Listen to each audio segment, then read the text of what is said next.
अस्सलाम वालेकुम नाजरीन, आप देख रहे हैं नया पाकिस्तान और मैं हूं शहजाद इकबाल। पिछले कई दिनों से जहां सेनेट इलेक्शन में उम्मीदवारों की नामजदगी पर पाकिस्तान तहरीक इंसाफ में इख्तलाफात शिद्दत इख्तियार कर रहे हैं, वहीं बिला मुकाबला इंतखाबात के लिए हुकूमत और अपोजिशन के दरमियान समझौते को बाज़ PTI रहनुमा गठजोड़ और मिली भगत करार दे रहे हैं। जबकि दूसरी तरफ मखसूस नशिस्तों पर मुंतखब अरकान की हल्फबर्दारी में भी आज ड्रामाई सूरत देखी गई, जब स्पीकर KP असम्बली ने अरकान से हल्फ लिए बगैर ही इजलास मुलतवी कर दिया, जिसके बाद अपोजिशन ने अदालत से रुजू किया और अदालत के हुक्म पर फिर गवर्नर KP ने अरकान से हल्फ लिया और यूं अब 1.5 साल की ताखीर के बाद सूबे में सेनेट इलेक्शन होने जा रहे हैं। तर्जुमान इलेक्शन कमीशन के मुताबिक खैबर पख्तूनख्वा में कल 11 बजे से सेनेट इलेक्शन के लिए इंतखाबी अमल का आगाज हो जाएगा, जिसके लिए सूबाई चीफ सेक्रेटरी IG KPK और IGFC को हिदायत जारी कर दी गई हैं कि वो पोलिंग को यकीनी बनाने के लिए फुल प्रूफ सिक्योरिटी के इंतजाम करें। अहम बात यह कि सेनेट इलेक्शन से पहले आज मखसूस नशिस्तों पर मुंतखब अरकान की हल्फबर्दारी के लिए खैबर पख्तूनख्वा असम्बली का इजलास 2.5 घंटे ताखीर से शुरू तो हुआ, लेकिन इजलास शुरू होते ही कोरम की निशानदेही पर स्पीकर खैबर पख्तूनख्वा असम्बली ने अरकान से हल्फ लिए बगैर असम्बली का इजलास जुमेरात 24 जुलाई की दोपहर तक मुलतवी कर दिया। कोरम पूरा नहीं है। The sitting is adjourned till 2 PM Thursday 24 जुलाई तक कर दिए, 24 जुलाई। स्पीकर के इस इक़दाम पर अपोजिशन ने जहां असेंबली में एहतजाजी अरकान की हल्फबर्दारी के लिए अपोजिशन ने एक बार फिर पेशावर हाई कोर्ट से रुजू किया, जहां छुट्टी के रोज अपोजिशन की सुनवाई हुई और chief justice Peshawar high court justice Ishtiaq Ibrahim ने गवर्नर खैबर पख्तूनख्वा फैसल करीम कुंडी को नामजद कर दिया कि वो मखसूस नशिस्तों पर मुंतखब अरकान से हल्फ लें। अदालती फैसले के बाद गवर्नर हाउस में शाम 6 बजे मखसूस नशिस्तों पर 9 मुंतखब अरकान की तकरीब हल्फबर्दारी मुनक्कद की गई, जिसके बाद गवर्नर ने दावा किया कि इलेक्शन की सूरत में अपोजिशन 5 के बजाय 6 सीटें जीत सकती है। जो अपोजिशन और हुकूमत के दरमियान जो एक तय पाया था सेनेट के इलेक्शन के हवाले से, और जब ये बैठे, अच्छी बात है, हुकूमत ने बात मानी, आपस में बैठे, 6-5 का फार्मूला था कि 5 अपोजिशन के, 6 हुकूमत के। सब कुछ होने के बाद leader of the house, party के चेयरमैन गौहर साहब, उनकी इंफॉर्मेशन सेक्रेटरी, सब ने ऐलान कर दिया कि हम बिला मुकाबला कर रहे हैं। और फिर उसके बाद जो है कहा कि हमारे मेंबरान हमसे हमारी बात नहीं मानते, अगर मेंबरान नहीं मानते फिर MPS कैसे मानेंगे। हम कहते हैं अगर मुकाबला होगा तो फिर हम कोशिश करेंगे कि हम 5 के बजाय 6-7 सीटें जीतें, क्योंकि 30-35 जो है वो मेंबरान आज़ाद हैं, तो फिर अपनी जो है वो करेंगे कि हम 6-7 अपने सेंटर्स मुंतखब करवाएं। गवर्नर KP एक सीट पर हुकूमत को सरप्राइज देने का दावा कर रहे थे। दूसरी तरफ आज सूबाई असम्बली के इजलास से पहले अली अमीन गंडापुर की सदारत में पाकिस्तान तहरीक इंसाफ की पार्लिमानी पार्टी का इजलास हुआ था, जिसमें पाकिस्तान तहरीक इंसाफ पार्लिमानी पार्टी ने असम्बली इजलास के बाइकआउट का फैसला किया था। जबकि नुमाइंदा जियो न्यूज़ अबू बकर सिद्दीक की खबर के मुताबिक chairman Pakistan Tehreek Insaf barrister Gauhar assembly इजलास मुलतवी करने के हक में नहीं थे। बैरिस्टर गौहर ने दीगर रहनुमाओं को आगाह किया था कि सेनेट इंतखाबात में मजीद ताखीर मुनासिब नहीं और अगर बिला मुकाबला इंतखाबात मुमकिन नहीं तो मुकाबले का रास्ता ही इख्तियार करना चाहिए। बहरहाल स्पीकर की जानिब से अरकान से लेने के बाद गवर्नर खैबर पख्तूनख्वा ने अरकान से हल्फ ले लिया है, जिसके बाद सेनेट इलेक्शन की राह में हायल रुकावट खत्म हो गई है। लेकिन अहम बात यह कि पाकिस्तान तहरीक इंसाफ और अपोजिशन की तमाम तर ख्वाहिश के बावजूद सेनेट के बिला मुकाबला इलेक्शन अब मुश्किल नजर आ रहा है और हुकूमत और अपोजिशन को अब इलेक्शन में मुकाबला करना पड़ सकता है, क्योंकि पाकिस्तान तहरीक इंसाफ के नाराज उम्मीदवारों में से किसी ने भी आज 12 बजे की डेडलाइन खत्म होने तक अपने कागजात नामजदगी वापस नहीं लिए हैं।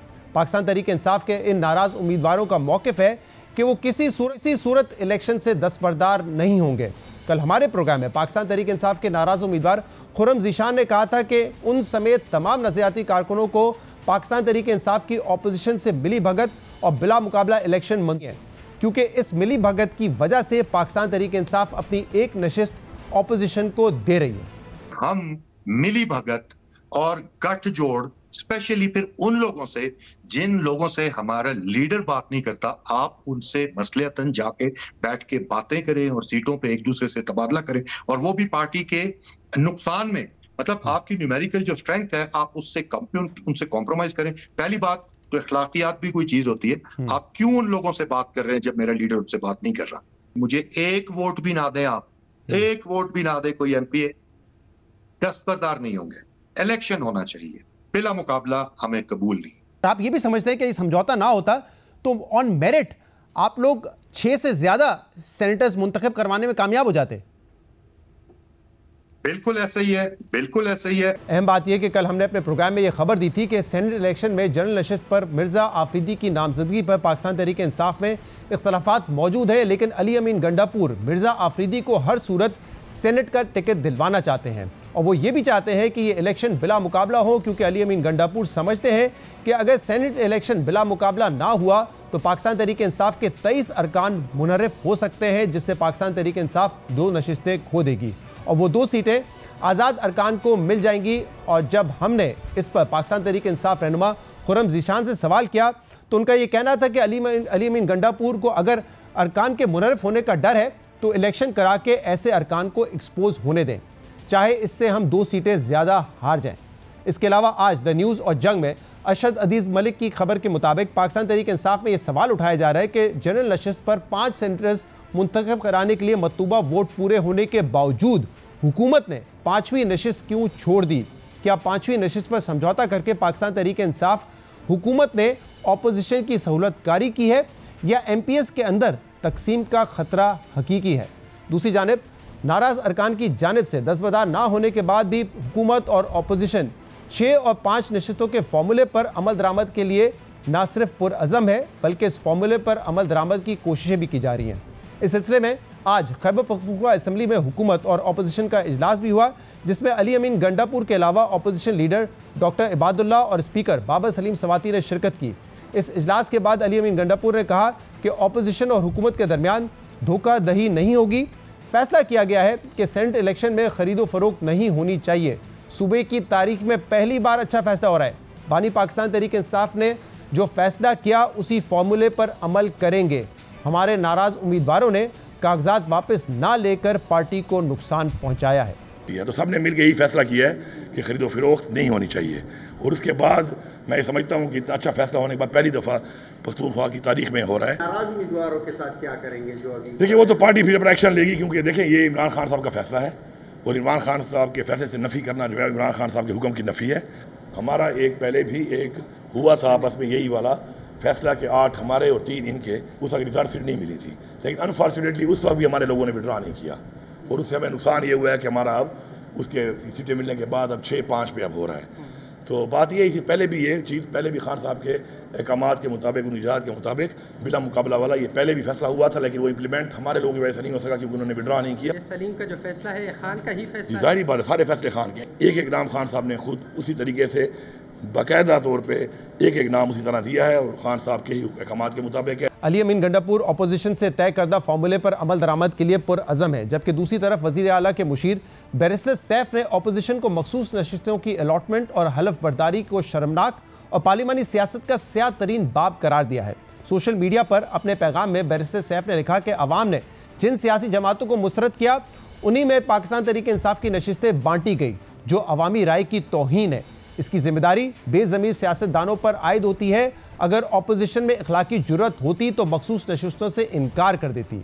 अब दिलचस्प बात यह है कि बैरिस्टर सैफ अपोजिशन को मखसूस नशिस्तें मिलने को पार्लिमानी तारीख का सियाह बाब करार दे रहे हैं, लेकिन इसी अपोजिशन से उनकी हुकूमत बिला मुकाबला सेनेट इलेक्शन के लिए समझौता भी कर रही है और अब तक कोशिश कर रहे हैं कि अपोजिशन से समझौते पर अमल दरामद को यकीनी बनाया जाए। इस मामले पर बात करने के लिए हमने पाकिस्तान तहरीक इंसाफ के कई सीनियर रहनुमाओं को प्रोग्राम में शिरकत की दावत दी, लेकिन किसी रहनुमा ने प्रोग्राम में शिरकत की हामी नहीं भरी। इस पर हम बात करेंगे। हमारे साथ मौजूद होंगे खैबर पख्तूनख्वा के गवर्नर फैसल करीम कुंडी, लेकिन उससे पहले हम बात करेंगे जियो न्यूज़ के नुमाइंदे अरशद अजीज़ मलिक इस वक्त हमारे साथ मौजूद हैं। अरशद अजीज़ साहब, बहुत बहुत शुक्रिया आपने हमें ज्वाइन किया। कल सेनेट इलेक्शन में क्या होने जा रहा है? क्या बिला मुकाबला होगा और जो फॉर्मूला तय है 6-5 का उसके मुताबिक ये इंतखाबात होने जा रहे हैं, या अब ये एक 3-वे फाइट बन जाएगी जिसमें अपोजिशन और हुकूमत तो लड़ेंगे ही, लेकिन पीटीआई का जो एक अपना अलग धड़ा है, जो नाराज उम्मीदवार थे जिन्होंने विड्रॉ नहीं किया है, वो भी अब मुकाबले में शामिल होंगे? क्या एग्जैक्टली सिचुएशन है इस वक्त?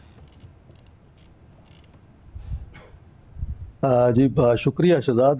सूरत हाल इस वक्त ये है कि अपोजिशन और हुकूमत तो एक पेज पर हैं, वो मिलकर इलेक्शन लड़ रहे हैं और जैसे कि आपने कहा कि 6-5 का फार्मूला तय पाया था, हालांकि एक सीट जो है हुकूमत ने उसकी कुर्बानी दी है और वो कुर्बानी जो है उसको तलहा सही जो है सेनेटर तलहा साहब को मिल रही है, क्योंकि उनके अपोजिशन के पास जनरल नशिस्तें सिर्फ 2 लेने के लिए MPs मौजूद हैं।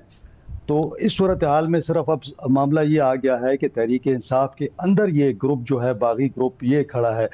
इम्कान ये जाहिर किया जा रहा है कि अगर ये लोग ना बैठे, और आज रात फिर कोशिश हो रही है कि इनको किस तरीके से मनाया जाए, लेकिन अगर ये नहीं मानते और ये खड़े होते हैं तो इम्कान ये जाहिर किया जा रहा है कि कुछ लोग जो हैं 20 से 22 के करीब बताया जा रहा है MPs जो हैं वो वोट दे सकते हैं इस ग्रुप को, और अपने जो उनका उम्मीदवार है उसको वो वोट नहीं देंगे।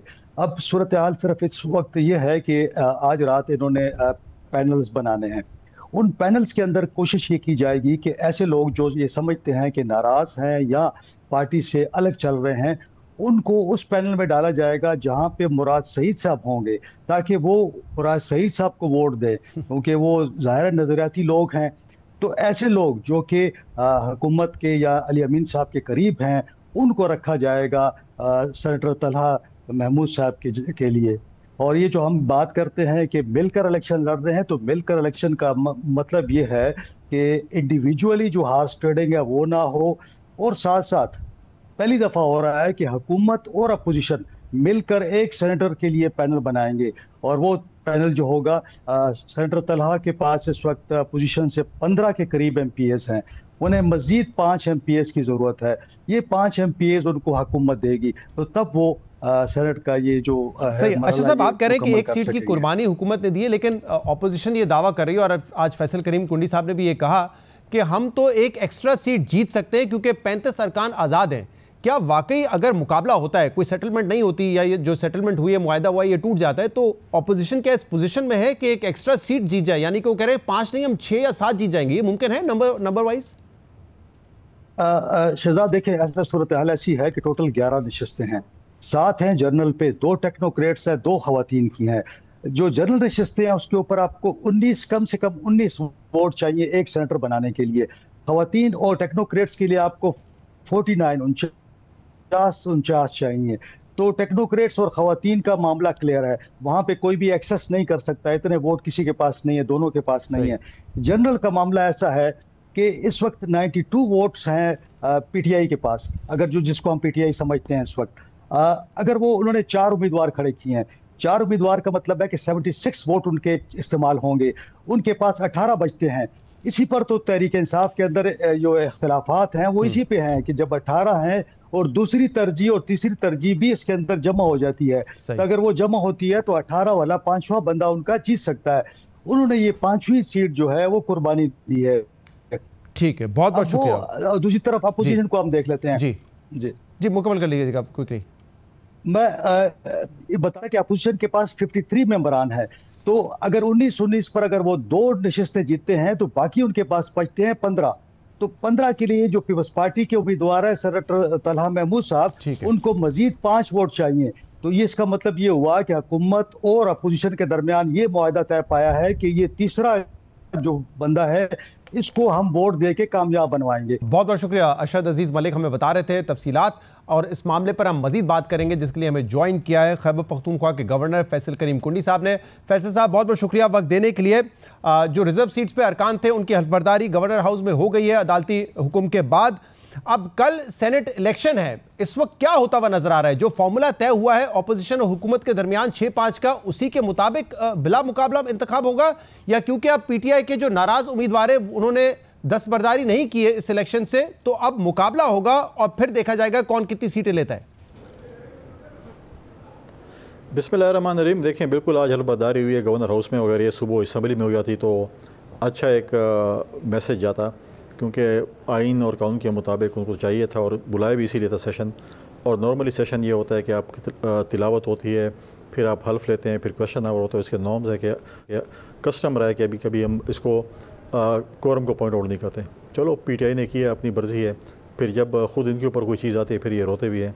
अब कल इलेक्शन है जिसमें लीडर, मैंने पहले ही इसके ऊपर बात की थी और मैंने मशवरा दिया था हुकूमत को कि आप पीपल्स पार्टी को फॉलो करें। प्रेसिडेंट ज़रदारी साहब ने 2008 से 13 तक जब सेनेट का इलेक्शन था उसमें चारों सूबाई असम्बली में हमने जो है वो बिला मुकाबला इलेक्शन कराए थे, और जिस पार्टी का जो हिस्सा बनता था हमने वो उनको दिए। तो अच्छी बात है, हुकूमत ने उसको फॉलो किया और अपोजिशन के साथ बैठी, लीडर ऑफ द हाउस और अपोजिशन बैठे, 5-6 का फार्मूला है, 5 अपोजिशन 6 हुकूमत, और सब कुछ हुआ। अगले दिन उन्होंने कहा कि आप थोड़ा सा सब्र करें, हमारे अपने कैंडिडेट्स में कुछ मशावरत है। फिर उन्होंने मीटिंग की, फिर उन्होंने कहा अपने कैंडिडेट विड्रॉ कर रहे हैं।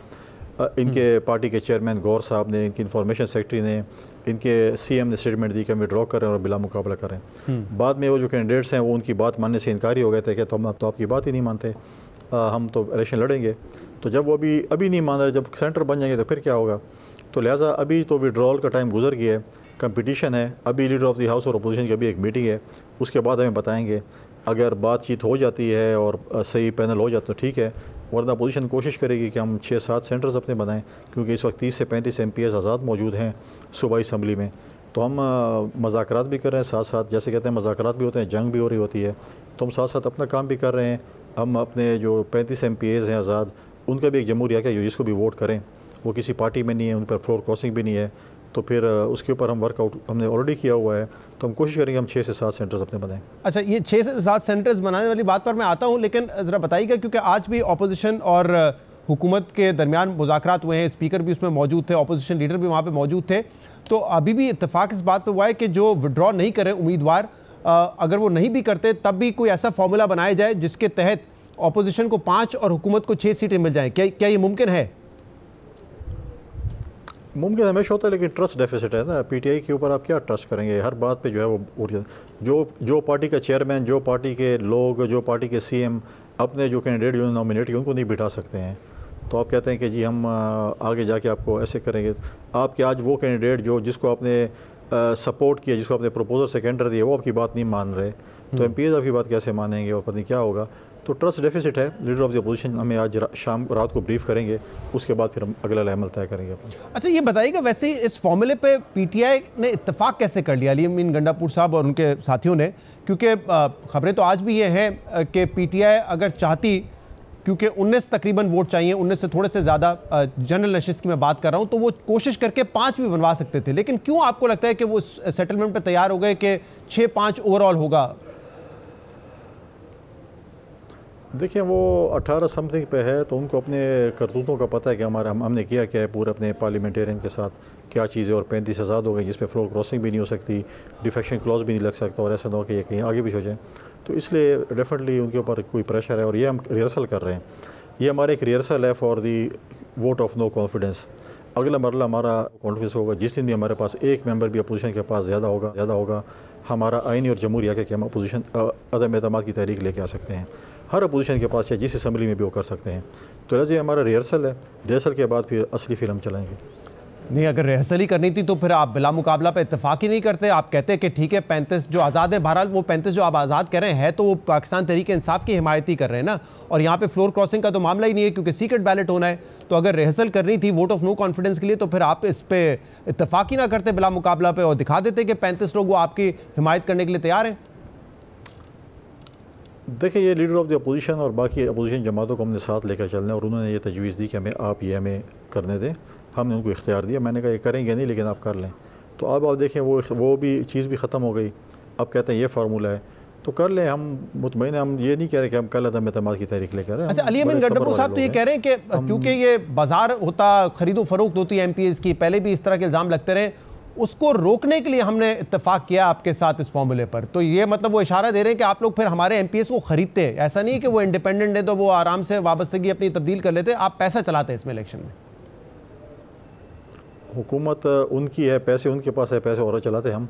उनको अपने पूरे साल के करतूतों को पता है कि मैंने अपने एमपीएस के साथ क्या किया है, तो इसलिए जो है उनको पता है। आप खुद बताएं कि जिसका अपना एक कैंडिडेट्स 3 हैं, जिनको सिर्फ एक प्रपोजल सेक्रेटरी उन्होंने दिया है, वो इनकी बात मानने को तैयार नहीं, जो कि इलेक्शन अभी तक लड़े भी नहीं है, तो बाकियों का क्या हाल होगा।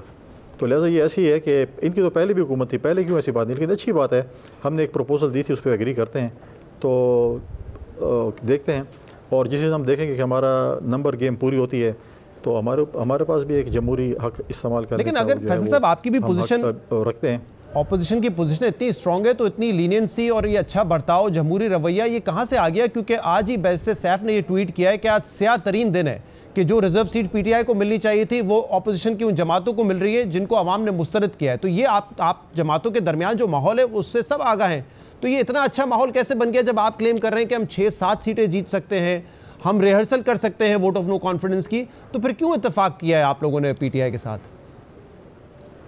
देखिए, नॉर्मली तो मैं इनके तर्जुमान को जवाब नहीं देता, लेकिन आपने ट्वीट का जिक्र किया है तो पहले उनसे पूछ लें कि अपने पार्टी के अंदर एतमाद पैदा करें। वो तो पार्टी वाले तो आपको ऑन ही नहीं करते कि आप हमारे बंदे हैं। आप वो जो कैंडिडेट्स बैठ नहीं रहे या उनके जो पार्टी के जो लोग हैं जो वो कर रहे हैं, वो तो इनको तर्जुमान, ये तो हमेशा डेपुटेशंस होते हैं, कभी किसके साथ कभी किसके साथ। आपके सामने 2-4 पार्टी उन्होंने पहले बदली, क्या पता कल किसके तर्जुमान होंगे। इनके पास काफ़ी लोग ऐसे बैठे हैं तर्जुमान या जो भी लोग हैं, वो माजी में भी जो है उन्हीं पार्टियों के इतने ही ज़्यादा नज़रियाती थे जितने आज इनके साथ हैं। तो पहले अपनी पार्टी के अंदर एतमाद पैदा करें, फिर वो ट्वीट करें और सियाद इनका बताएं और जो भी बताएं वो बताएं। जी, लेकिन सवाल मेरा ये था कि इतनी ये जो जमहूरी रवैया आप लोग कह रहे हैं कि हम अपनाना चाहते हैं, जबकि आप समझते हैं कि हम 6 से 7 सीटें जीत सकते हैं, लेकिन फिर हम 5 पे कॉम्प्रोमाइज़ कर रहे हैं। जो आप लोगों के दरमियान इस वक्त मामलात हैं वो इतने अच्छे तो नहीं है, तो ये मामला इतने खुश असलूबी से कैसे तय हो गया? देखिए, इस पे जिम्मेवारी लीडर अपोजिशन ने ली। पीपल्स पार्टी मज़ाकरात नहीं कर ले। लीडर ऑफ द अपोजिशन जो डॉक्टर इबाद साहब हैं, मुस्लिम लीग नून से उनका ताल्लुक है, वो उनको हमने जब एक दफ़ा कह दिया कि आप डायलॉग्स करें, वो एक चीज़ तय करके आ गए थे, तो उसको फिर हम ये नहीं कह सकते कि हम पीटीआई वाले तो नहीं है कि हम दाएँ जा रहे हैं और बाएँ जा रहे हैं और मशरक़ और शुमाल जनूब में जा रहे हैं। जब आप इस पर एतमाद करते हैं, जो उन्होंने कहा मैंने ये बात कर लिया है, ये फैसला करके आ गया हूँ, सही, तो हमने कहा ठीक है, आपने अगर ये फैसला किया तो हम उस पर आमीन कहेंगे। ठीक है। और कल कोई रुकावट अब नहीं है सेनेट इलेक्शंस में? आज के अहकामात के बाद, ईसीपी के ख़त के बाद, पेशावर हाई कोर्ट के फैसले के बाद कल अभी इंतखाबात होने जा रहे हैं, फिर हो जाए। देखें, सिग्नेचर भी रोल्स पे हो गए हैं, उनके कार्ड भी अभी इशू हो रहे हैं, तो जब ऑफिशियली कार्ड भी इशू हो जाएँ, रोल ऑफ सिग्नेचर पे साइन भी हो चुके हैं, तो अब वो कल जाकर अपना वोट इस्तेमाल करेंगे। सही है। बहुत बहुत शुक्रिया फैसल करीम कुंडी साहब हमारे साथ मौजूद थे, खैबर पख्तूनख्वा के गवर्नर हैं। कल सेनेट इंतखाबात हैं।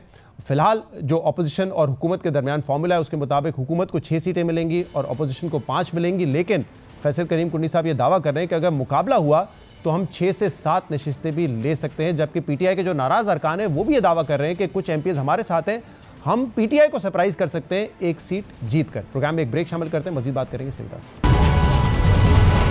Welcome back. रवां साल मई में पाकिस्तान भारत महदूद जंग के बाद भारत में अब भी इंतहा पसंदी और जंगी जुनून हावी है और आज एक बार फिर क्रिकेट का खेल इसी इंतहा पसंदी की भेंट चढ़ गया है, क्योंकि आज शाम इंग्लैंड के क्रिकेट ग्राउंड एजबेस्टन में वर्ल्ड चैंपियनशिप ऑफ लेजेंड्स में पाकिस्तान और भारत की टीमों के दरमियान मैच खेला जाना था। मगर इस मैच से एक दिन पहले इंतहा पसंद भारतीय मीडिया ने इवेंट में शरीक भारतीय खिलाड़ियों को मुल्क दुश्मन करार देना शुरू किया। भारतीय खिलाड़ियों फौज की कुर्बानियों को भूलने और गद्दारी के इल्जामात लगाए और पाकिस्तान के खिलाफ मैच ना खेलने का दबाव डाला गया, जिसके बाद कल रात एक के बाद एक कम से कम 5 भारतीय खिलाड़ियों की पाकिस्तान के खिलाफ मैच से दस्तबरदारी की खबरें आना शुरू हुई। पहले ये रिपोर्ट हुआ कि इरफान और यूसुफ पठान ने पाकिस्तान के खिलाफ मैच खेलने से इनकार कर दिया है। इसके बाद हरभजन सिंह और सुरेश रैना की मैच में शमूलियत से इनकार की खबरें सामने आई और फिर साबिक भारतीय खिलाड़ी शेखर धवन ने सोशल मीडिया पर मैच के बाइकआउट का पैगाम शेयर किया, जिसके बाद कल देर रात टूर्नामेंट की इंतजामिया को अपने सोशल मीडिया अकाउंट्स पर पाक भारत मैच की मनसूखी का ऐलान करना पड़ा। वर्ल्ड चैंपियनशिप ऑफ लेजेंड्स ने अपने बयान में कहा है कि हम हमेशा क्रिकेट से मोहब्बत करते आए हैं और हमारा वाहिद मकसद हमेशा यही रहा है कि शायकीन क्रिकेट को खुशी के चंद लम्हे फराम किए जाएं। जब हमें यह खबर मिली कि पाकिस्तान की हॉकी टीम इस साल इंडिया आ रही है और हाल ही में इंडिया और पाकिस्तान के दरमियान वॉलीबॉल मैच समेत दीगर खेलों में भी कुछ मुकाबले हुए, तो हमने सोचा कि WCL में इंडिया पाकिस्तान का मैच जारी रखा जाए। लेकिन शायद इस अमल में हमने बहुत से लोगों के जज्बात को मजरू कर दिया और गैर इरादी तौर पर जज्बात को भड़का दिया। इसलिए हमने फैसला किया कि पाक भारत मैच को मंसूख कर दिया जाए। हम दिली माजरत ख्वाह हैं अगर किसी के जज्बात को ठेस पहुंची हो और उम्मीद करते हैं कि लोग समझेंगे कि हमारा मकसद सिर्फ और सिर्फ शायकीन के लिए कुछ खुशी के लम्हे फराम करना था। इंग्लैंड में आज होने वाला मैच तो भारत की इंतहा पसंदी की वजह से मंसूख कर दिया गया है, मगर इस पूरे मामले को लेकर कुछ अहम सवालात सामने आ रहे हैं। अहम बात यह कि इस इवेंट के बानी शरीक बानी और CEO भारत से ताल्लुक रखते हैं।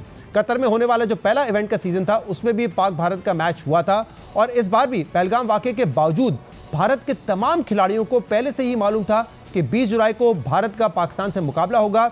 ये सब जानते हुए भी तमाम भारतीय खिलाड़ियों ने न सिर्फ टूर्नामेंट में शिरकत की हामी भरी थी बल्कि पाकिस्तान से खेलने पर भी कोई एतराज़ नहीं किया था। और कल अचानक भारतीय खिलाड़ियों को पाकिस्तान से ना खेलने का ख्याल आया और दिलचस्प बात यह है कि मीडिया रिपोर्ट्स के मुताबिक पहले भारतीय खिलाड़ियों ने शाहिद आफरीदी की टीम में मौजूदगी का बहाना बनाया और इंतजामिया से मुतालबा किया कि शाहिद आफरीदी ना ही मैच खेले और ना ही ग्राउंड आए और इतलात के मुताबिक जब इंतजामिया ने भारतीय टीम का यह मुतालबा मान लिया तो इसके बाद भारतीय खिलाड़ियों ने पाकिस्तान से मैच ना खेलने का फैसला किया और फिर भारतीय खिलाड़ी शिखर धवन ने कल देर रात जियोपॉलिटिकल हालात की वजह से मैच खेलने से इनकार करने का बयान जारी किया और यह दावा किया कि वो पहले ही इंतजामिया को बता चुके थे कि वो पाकिस्तान के साथ मैच नहीं खेलेंगे। मगर मामला सिर्फ ये नहीं है, क्योंकि शाहिद आफरीदी को तो सिर्फ मैच ना खेलने का एक बहाना बनाया गया। असल मसला तो ये था कि कल से भारतीय मीडिया और सोशल मीडिया पर भारतीय खिलाड़ियों की जो ट्रोलिंग शुरू हुई, जिस तरह भारतीय खिलाड़ियों को गद्दार और मुल्क दुश्मन करार दिया जाने लगा और इसने इन खिलाड़ियों पर पाकिस्तान से मैच ना खेलने का शदीद दबाव डाला। देखिए इस मैच से पहले भारतीय मीडिया इस बारे में किस हद तक पहुंच चुका था। पूरे मामले पर हम बात करेंगे, जिसके लिए हमें ज्वाइन किया है बर्मिंघम में हमारे नुमाइंदे मुर्तजा अली शाह ने, और इसके अलावा हमें ज्वाइन कर रहे हैं टेस्ट क्रिकेटर अहमद शहजाद। आप दोनों का बहुत बहुत शुक्रिया ज्वाइन करने के लिए। मुर्तजा, पहले आपकी तरफ आते हैं, आप बर्मिंघम में मौजूद है, ये क्या मामला है? ये टूर्नामेंट के जो ऑर्गेनाइजर्स हैं वो सारे इंडियंस हैं। ये जो मैच खेला जाना था पाक भारत के दरमियान 20 जुलाई को, इंडियन टीम को इसका पता था, आखिरी मौके पे विड्रॉ कर रहे हैं, मैच मनसूख हो गया। क्या वजह शाहिद आफरीदी था या इंडियन प्लेयर्स पाकिस्तान के अगेंस्ट खेलना ही नहीं चाहते थे इंडियन मीडिया के दबाव की वजह से? जी शहजाद इकबाल साहब, इस वक्त भी बर्मिंघम के उस होटल के बाहर मौजूद हैं जहां जो लीग की जो मैनेजमेंट है वो इस वक्त पाकिस्तानी टीम के जो ऑनर्स हैं उनके साथ बातचीत कर रहे हैं। यहाँ पे हुआ ये है कि देखिए मुख्तलिफ फैक्टर्स है, जिसमें एक जो डोनाल्ड ट्रंप की स्टेटमेंट आई जो कि पाकिस्तान ने तकरीबन आधा दर्जन राफेल गिराए हैं, उससे इंडिया में बहुत ज़्यादा जो मोदी गवर्नमेंट है उनके ऊपर प्रेशर था। और उसके अलावा देखिए एक बात ये बड़ी ज़रूरी है जानने की शहजाद की, ये सारी जो टीम आई है ये वहाँ पे जो इंडियन क्रिकेट बोर्ड है उनकी अप्रूवल से आए हैं। उनको पता था कि Pakistan main contest Pakistan India का होना, उनको पता था कि एटलीस्ट 2 से 3 मैचेस होंगे, शायद दोनों टीमें फाइनल में पहुंच जाएं, सेमीफाइनल में स्टार्टिंग का मैच, और कल तक सब ठीक था। और ये यहाँ पर जो इंडिया टीम है उन्होंने पाकिस्तानी टीम के साथ डिनर भी किया, दोनों की जो मैनेजमेंट है वो साथ साथ चल रही थी। ये पूरा जो लीग है ये इंडिया पाकिस्तान के अराउंड बेस करती है, क्योंकि जहाँ जो मेन मैचेस है वहाँ तो है इंडिया पाकिस्तान कम्युनिटी, जिन्होंने आज के मैच के लिए तकरीबन 5 से 7 हज़ार टिकट्स हैं जो खरीदे हुए थे।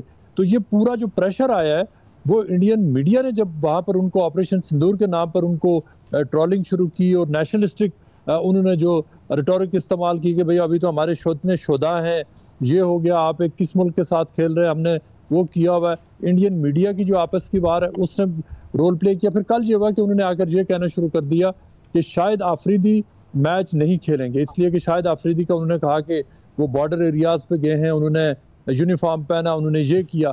फिर ये इस बात पर भी एग्री हो गया कि शाहिद आफरीदी ने खुद कहा कि ठीक है मैच चलना चाहिए, मैं नहीं खेलता। उसके बाद उन्होंने कहा कि शाहिद आफरीदी जो मैच के दिन होगा वहाँ स्टेडियम में भी नहीं आएंगे, इसलिए कि वो क्राउड को और जो फैंस हैं इंडियन पाकिस्तानी वो उनको अट्रैक्ट कर लेते हैं। शाहिद आफरीदी ने उनको कहा कि मैं वहाँ भी नहीं जाता, लीग चलनी चाहिए, मैचेस होने चाहिए। ये सारी बातें मानने के बावजूद कल फिर शाम को उन्होंने बहुत ज़्यादा इंटेंस प्रेशर था इंडियन मीडिया की तरफ से, ख़ास तौर पे जो राइट विंग सेक्शन हैं जिन्होंने वही क्वेश्चन करना शुरू कर दिया कि शोधा के नाम पर एक उनकी जो पैट्रियटिज्म है उसको क्वेश्चन करना शुरू किया, जो लीग के ऑनर्स हैं उनको अटैक करना शुरू किया, स्पॉन्सर्स को अटैक किया, जिसके बाद इन सब ने फिर फैसला ये किया कि इंडिया पाकिस्तान के जो मैच है उसको कॉल ऑफ किया जाए। और ये बहुत बड़ा सेटबैक है लीग के लिए भी, लीग की मैनेजमेंट के लिए भी, इसलिए कि अगर इंडिया पाकिस्तान का मैच नहीं होंगे तो फिर शहजाद अभी तो उसके बाद तो ये लीग का कोई मान ही नहीं रहता, क्योंकि जो पिछले बार भी जो इस लीग की हाइप बनी थी और बड़ी जबरदस्त यहाँ पर कॉन्टेस्ट हुए थे वो इंडिया पाकिस्तान की वजह से हुए थे जी। और अब की बार जो लोग थे, आपको मैं एक मिसाल दे दूं कि उस दिन इंग्लैंड और पाकिस्तान का मैच था जो कि पाकिस्तान ने जीता, उसमें तकरीबन शायद 500 लोग थे जिसमें जो पाकिस्तानी थे वहां मौजूद थे। इंडिया पाकिस्तान मैच के लिए स्टेडियम ओवर क्राउडेड होना था, बाहर भी लोगों ने होना था और तकरीबन 6 से 7 हज़ार बंदे ने अंदर आना था, टिकट्स बिक चुके थे।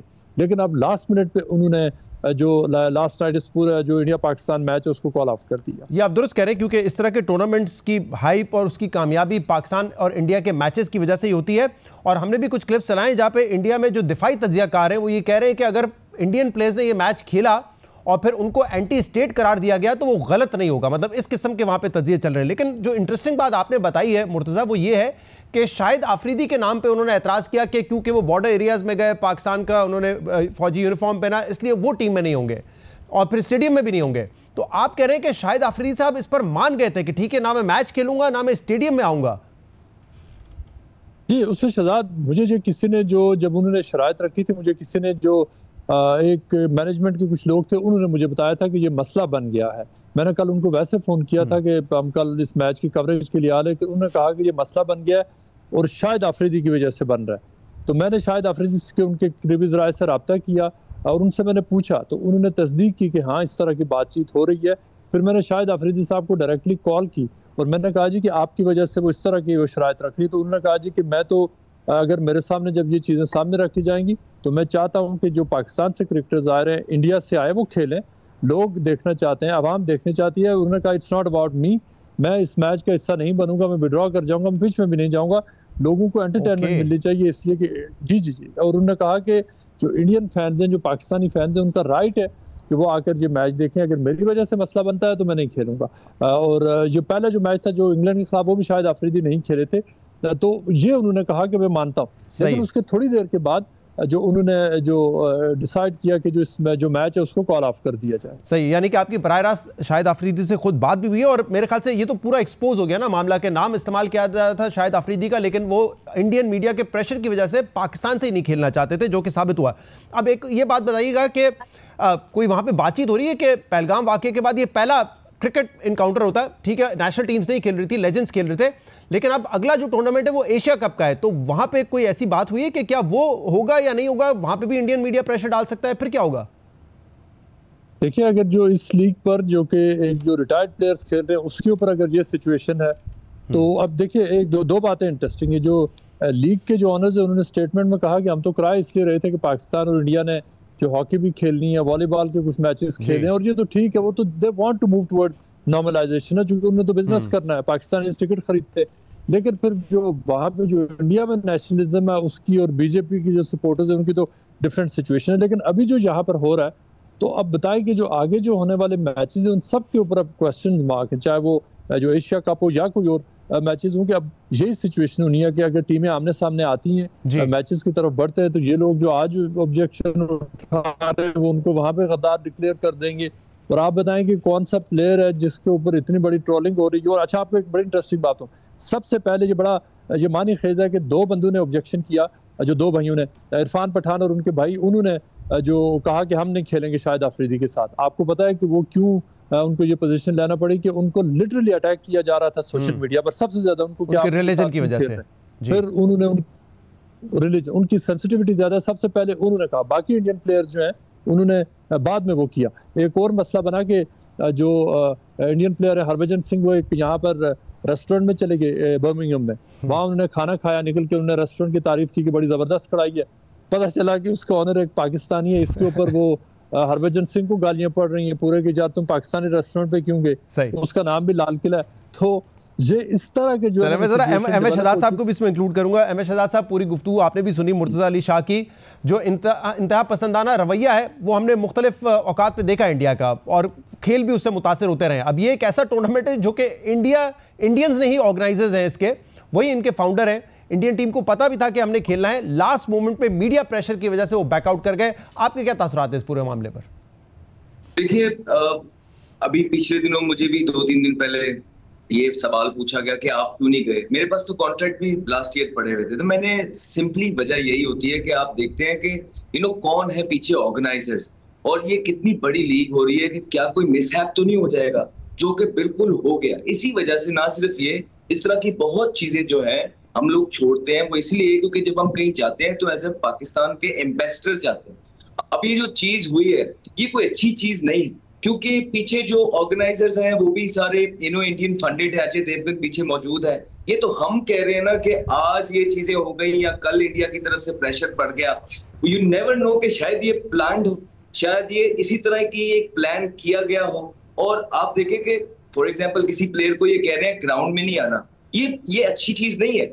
वो बेसिकली डिक्टेट कर रहे हैं, मतलब आपने अपनी मुल्क की तरफ से इतनी क्रिकेट खेली है इतने हाईएस्ट लेवल पे जाके, तो आप किसी की बात क्यों सुन रहे हैं कि आपने ग्राउंड में नहीं आना, आपने ये नहीं जाना। यहाँ तो पूरी पाकिस्तान क्रिकेट टीम को चाहिए कि छोड़े, वो ये कह रहे हैं कि ये अवाम को देखना चाहिए, चलना चाहिए। नहीं, आप लोग डिसाइड करके अगर वो नहीं मान रहे वापस लेके आ जाए अपनी टीम को। तो यही तो एक चीज होती है जो सारा ये आप ये केओस एक मचा देते हैं। इसी वजह से हम इस तरह की लीगों में नहीं जाते, क्योंकि जब प्रेशर पड़ता है ऐसी लीगों पे, इनकी एडमिनिस्ट्रेशन इतनी स्ट्रांग नहीं होती है कि वो जो है ना इस तरह के डिसीजन ले सके जो दोनों मुल्कों, या बहुत ये आपको देखना पड़ेगा क्रिटिकल एक इशू है तो यहाँ लेकिन अहमद शहजाद साहब, आप कह रहे हैं कि पाकिस्तान टीम को विड्रॉ कर जाना चाहिए, वापस आ जाना चाहिए ऐसी सूरत हाल में, लेकिन जो मुर्तजा बता रहे हैं कि शायद आफरीदी तो खुद विड्रॉ होना चाह रहे थे इस मैच से ताकि ये टूर्नामेंट जारी रहे और जो शायकीन देखने आए उनका नुकसान ना हो। नहीं जी, देखिए कि किस वजह से क्यों नहीं खेले शाहिद भाई, मसला क्या है? वहां खेलने गए हैं और ये सारी चीजें पहले एग्रीड थी। क्या युवराज सिंह को और इरफान पठान को पहले नहीं पता था कि शाहिद अफरीदी वहां पे आएंगे?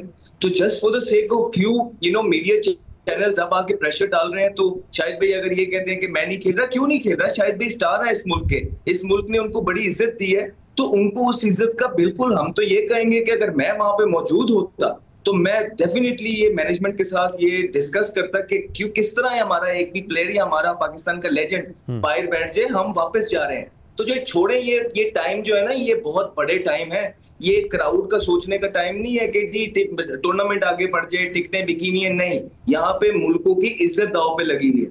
तो अगर वो इस तरह कर रहे हैं, आप लोगों को भी चाहिए कि मैंने उनकी जो मैनेजमेंट कमेटी है इस टूर्नामेंट की, उनके साथ properly thoroughly man to man ये डिस्कस करें और उनको बताएं कि या तो हम सारे खेलेंगे और अगर कोई नहीं खेलेगा तो हम भी ये अपनी टीम उठा के वापस जा रहे हैं, आप अपना टूर्नामेंट खुद ही चला लें, यही बनता है। सही है। और अहमद शहजाद साहब, आगे क्या होगा? क्योंकि जो एशिया, अब हमने ये देखा है मीडिया पे जो ट्रोलिंग हो रही है, लिटरली सोशल मीडिया पे तो ट्रोलिंग हो रही है इंडियन प्लेयर्स की, मीडिया भी ट्रोलिंग कर रहा है। और कल जब पहली खबर आई कि एक प्लेयर ने विड्रॉ कर लिया है तो वहां का मीडिया जश्न मना रहा था, उसको हीरो करार दे रहे थे कि देखें इसमें कितनी गैरत है इस प्लेयर में कि वो इस मैच से विड्रॉ कर रहा है। तो वहां का मीडिया ये हाइप क्रिएट कर रहा है। अब एशिया कप होगा या नहीं होगा, पाकिस्तान इंडिया का मैच होगा या नहीं होगा, अगर तय हो जाता है तो वहां का मीडिया तो इसी किस्म का, बल्कि शायद इससे ज्यादा प्रेशर क्रिएट करे, तो उसका मुस्तकबिल आपको क्या नजर आ रहा है?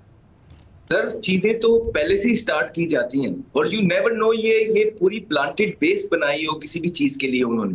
देखिए पीछे जो कुछ भी हुआ है हम उस चीजों को भुला नहीं सकते हैं और पाकिस्तान ने अल्हम्दुलिल्लाह अपर हैंड रखा है और पूरी दुनिया इस चीज की गवाह है। अब वो क्या करते हैं, क्योंकि ये प्लानर्स हैं, तो ये छोटी छोटी सी भोंडी हरकतें करके जो है ना अवाम के सामने अपने मीडिया के थ्रू, और हम सबको पता है कि उनके मीडिया ने क्या किरदार अदा किया और वो किस तरह का किरदार अदा करता है, उनके थ्रू जो है ना अपनी हाइप बनाने की कोशिश करेंगे इस तरह की छोटी चीजों से। इसी वजह से मुझे लगता है कि ये जो प्राइवेट लीग्स होती हैं इनसे इज्तनाब करना चाहिए और इस तरह की लीगों में जो है, क्योंकि इनके ऑर्गेनाइजर्स इतने स्ट्रांग नहीं होते कि वो इस तरह की, अब किससे गिला करेंगे? मेरे ख्याल से तो ये कोई अच्छी बात नहीं है, मेरे ख्याल से कि ये चीज ठीक नहीं हुई है। जी, और ये आप दुरुस्त करें, छोटे छोटे बहाने बनाकर, जैसे भी एशियन क्रिकेट काउंसिल की सदारत पाकिस्तान के पास है, वो अगर ये कह रहे हैं कि हमने नहीं खेलना तो क्या उन्हें पहले नहीं पता था? और हमारे को जो प्लेयर बाहर बैठने के लिए तैयार हो गया, क्या वो छोटा प्लेयर है? क्या थोड़ी इज्जत मिली है उसको दुनिया में? नहीं।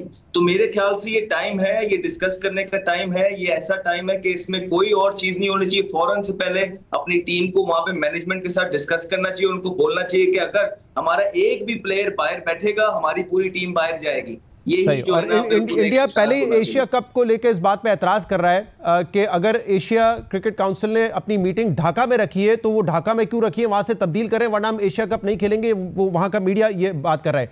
लेकिन एशिया कप की सूरत हाल में क्या सिचुएशन डिफरेंट होगी अहमद साहब? क्योंकि इंडिया के लिए पैसा भी जाहिर सी बात है बहुत मैटर करता है, broadcasting rights, digital media rights ये सेल आउट हो चुके हैं। बड़ा नुकसान होगा अगर पाकिस्तान इंडिया का मैच नहीं होगा, तो वहां पे बीसीसीआई के सामने मिलियंस ऑफ डॉलर्स की एक डील होगी। तो क्या आपको लगता है कि उस तरह वो मैच भी मनसूख करेगा, या क्योंकि वहां पैसा इन्वॉल्व है तो बीसीसीआई के लिए मजबूरी होगी कि वो उस तरह के टूर्नामेंट में पाकिस्तान के साथ खेले?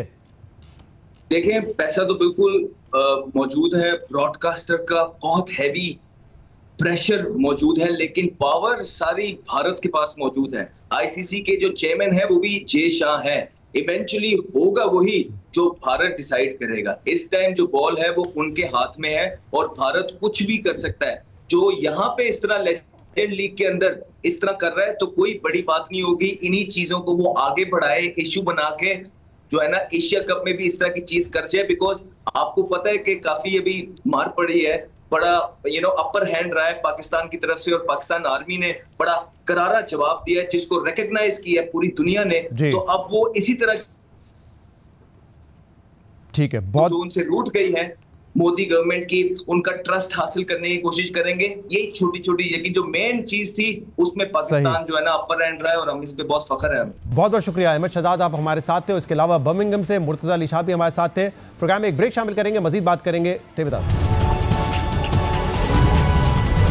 Welcome back. 20 माह से इसराइल की जानिब से दौरे जदीद की सबसे बड़ी नस्लकुशी की मुहिम जारी है, जिसके नतीजे में अब तक तकरीबन 59,000 फलस्तीनी मारे जा चुके हैं और तकरीबन 80% से ज्यादा गजा मलबे का ढेर बन चुका है, जिसके बाद गजा में भूख और बदहाली की शक्ल में इंसानी अलमिया संगीन सूरत इख्तियार कर चुका है। इसराइल की बदतरीन जारियत की वजह से गजा में अस्पतालों, स्कूलों, पनागुज़ीन कैंप, इमदादी मराकज़ और वाटर सप्लाई फैसिलिटीज़ भी गजा के लोगों के लिए वबाले जान बन चुके हैं। आज सुबह से ताज़ा इसराइली हमलों में 54 फलस्तीनी मारे जा चुके हैं, जिनमें 51 अफराद ऐसे शामिल हैं जो भूख से बचने के लिए इमदाद की तलाश में निकले, लेकिन इसराइली गोलियों का शिकार बन गए। अक़वाम मुत्तहिदा की इमदादी एजेंसी अनवरा के मुताबिक इसराइल भूख को बतौर हथियार इस्तेमाल कर रहा है, जिनमें 10 लाख बच्चे भी शामिल हैं। अनवरा के मुताबिक इनके गोदामों में गजा के तमाम लोगों के लिए 3 माह से ज़्यादा की खुराक मौजूद है, जो कि मिस्र में गजा की सरहद पर इजाज़त की मुंतज़र है, जबकि वर्ल्ड फूड प्रोग्राम के मुताबिक गजा में हर 3 में से एक फ़लस्तीनी कई रोज़ से भूखा रहने पर मजबूर है। इस वक्त अलविया यह है कि तकरीबन 5 माह से बैनुल अक़वामी इमदादी तंजीमों को गजा में इमदाद का सामान ले जाने की इजाज़त नहीं दी जा रही है और इमदाद की इस बंदिश की हौलनाक मनाज़िर सामने आ रहे हैं। गजा इस वक्त कहत, भूख, बदहाली और तबाही की तस्वीर बन चुका है। ग़िज़ाई किल्लत की वजह से लोग कचरे के ढेर से खाना चुनकर खाने पर मजबूर हैं, जबकि कई दिनों से भूखा रहने की वजह से अफराद अब अपने पैरों पर भी खड़े नहीं रह पा रहे।